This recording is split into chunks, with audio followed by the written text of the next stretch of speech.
Hey everybody, today I'm going to be doing a 2-year follow-up video on my Ruger LCP Max. This is the 75th anniversary edition. So I'll be basically just giving you some general thoughts in terms of what I've been using the gun for, kind of how it's changed my perspective on concealed carry, some things I do and don't like about the gun after carrying it for pretty much every single day for 2 years now, and then just showing you some general details about it as well. So with that, the first thing I'll do is just show that it's clear. Took all the rounds out of the magazine. You can see down inside the chamber, there's nothing in there either. All right, so my general background with this gun, this is the first gun that I've utilized for concealed carry. And it's kind of my gateway gun, so to speak, and that's really changed the way that I look at guns in general. So my background is I've gone hunting and things like that in the past, and I've kind of collected guns just from like an interest, but this is one of the first guns that I've bought from like a sole concealed carry perspective. So it's really changed my perception in terms of what you could utilize a gun for, and it's gotten me more so into considering how I'll conceal carry in the future as well. So I'm not like an expert when it comes to concealed carry, but I think for somebody that's considering getting into concealed carry, this will be an interesting video for you. All right, so that's kind of my general background. I'll get into a few things I don't like about the gun after carrying it for a few years. The first thing is the slide lock. So when you're actually shooting the firearm, this is not something that's given me any sort of issues, but it is a little bit concerning, and I've been doing some reading on other LCPs that have the same issue. So if you have like an unloaded magazine, then you go to rack it back, you can kind of see it's up to the point where the slide lock would indent with the slide, but it doesn't actually do that unless you manually push up on the slide, or if you rack it back really fast, which it doesn't consistently do this, but if you rack it back really fast, then it kind of gives it enough momentum, and I think it just kind of clears up some components on the inside that allows the slide lock to move up properly. So that's the first thing. Like I said, for shooting, it's not really a big concern, but just in terms of having the confidence that the slide lock will work properly in the future, this is something that I've noticed, and I'm a little bit concerned about it. I've actually reached out to Ruger recently. I haven't heard back from them yet, but I'll probably just put a comment down below just to let you guys know what they say. But from what I've heard, the Ruger customer service is good in general. And I've tried cleaning it and everything else, and it doesn't seem to remedy the problem. So that's the first thing that I'll notice is something I'm not a big fan of on this gun.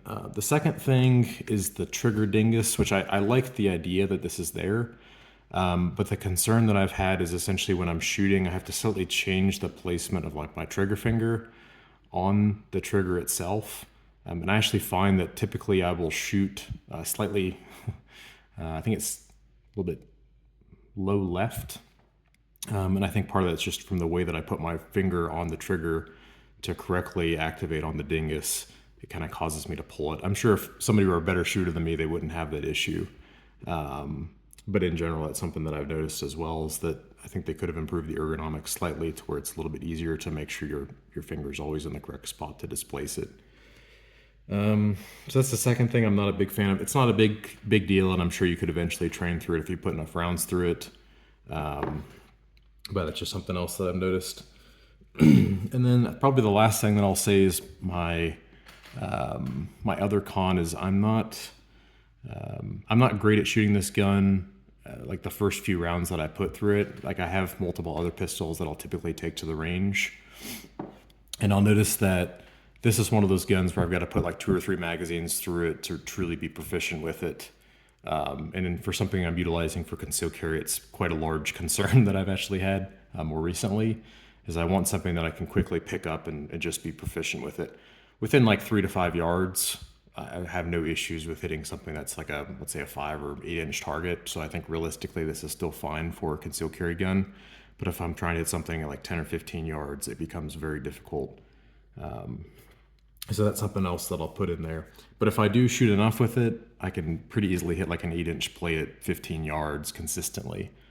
So it's not something that's wrong with the gun. It's more so just because it's a very small firearm, I noticed that it takes more rounds to get used to it. So it's not the gun's fault. I think it's more so just me. All right, so those are the three things that I'm not a big fan of on the gun. I'll go through a few things that I really like about the gun after owning it for a while. The first thing is reliability. So I have extreme confidence in this gun from the standpoint of it being able to work every time. I've never had any sort of stovepipe or jam of any sort or failure to feed.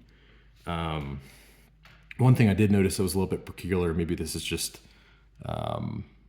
something that I randomly noticed one time, was I always shoot this gun starting with 10 rounds because I want it to feel consistent every time.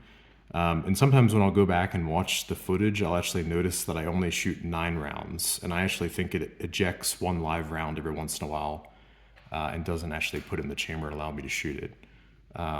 That could be placebo, but every time that I've gone back and looked, I have noticed that to be something. So I'll pay more attention in the future, but that's not something that consistently happens. Every once in a while it seems to have some strange issue like that, but regardless, it's always shot every time that there's a round in the chamber. Never had an issue with that. So the second thing I really like about this gun is just the number of rounds you can physically fit into such a small package. So this is 10+1 if you decide to carry one in the chamber. And from that perspective, it's kind of like, it's incredible to me that they can have such a small gun that's able to fit so many rounds into it. And then the last thing is the controls.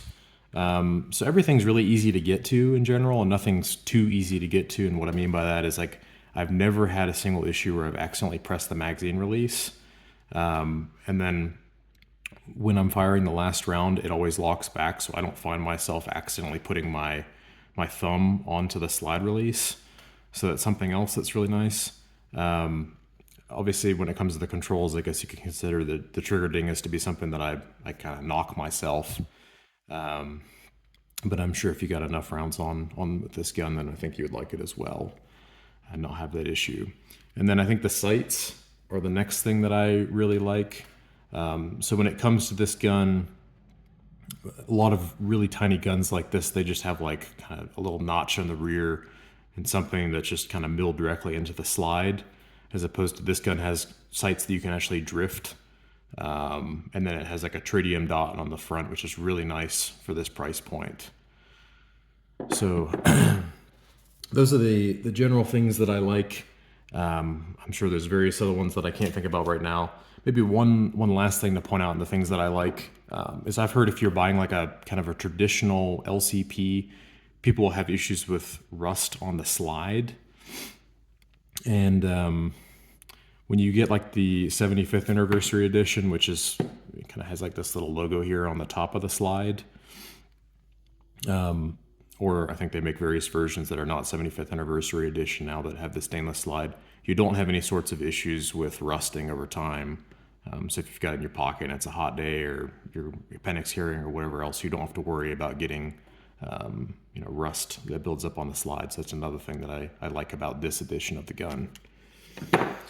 All right, so those are the general things that I like about the gun. Those are the general things that I don't like about the gun. I think the last comment that I'd have is just if I'd buy this gun again or not. I would say absolutely if you're looking for a very small gun. If you're getting new into firearms in general or new into concealed carry, I consider this to be quite a difficult gun to shoot well, to be quite honest. Like if I'm going to the range with somebody for the first time and they've never shot a gun before, this is probably not a gun that I'm going to give them. I'd rather give them something a little bit larger, so that way it's not so snappy, and they kind of build up the confidence in being able to hit the target and everything else, as opposed to kind of just slinging rounds down range. So I look at this as being like, if you're proficient with guns in general, you want something that you can pocket carry, kind of put into your daily routine very easily and not worry about having to buy like a fancy holster, a fancy belt, or anything else like that. This is kind of a great thing where you can just spend a few $100 and literally just throw it into your pocket and then train with it and try to get proficient with it. This is kind of a great gun for that. But in terms of just being like your only pistol that you would own, I would be kind of hesitant to do that. But yeah, I think this has been a phenomenal gun for me regardless. but a big fan of it. Like I said, I think the reliability to me is the biggest thing. I know there's new models that have come on the market, such as like the Smith & Wesson Bodyguard 2.0. I've been very interested in those because people say it's less snappy, and there's a few other pros to it. But one of the cons that I've heard, at least with specific types of ammo and guns that were made in a certain range of dates, kind of the earlier guns, some people have had concerns about it feeding, and they've also had concerns about like the slide hitting right up kind of this portion of your thumb. And personally, I've never had either of those two issues with this particular gun. So it's kind of, it's made me ask myself, why would I try to buy a different gun? Like one of my favorite sayings is new solution, new problem. So if I'm happy with how this gun's shooting in general, I've never had an issue with it, and it checks all the boxes in terms of a concealed carry gun for me right now, why change it up? But I think I will come back to the comment that I made earlier in terms of just like the general accuracy and how proficient I am if I first pick up the gun. So I recently bought like an H&K CC9, and the reason I purchased that gun is because I'm looking for something that I can pick up every time that's still concealable, that I can still hit the target with consistently. So this is a gun that I think it fits a niche very, very well, and it's kind of a gateway gun into the concealed carry side of things, especially from like the convenience side of things.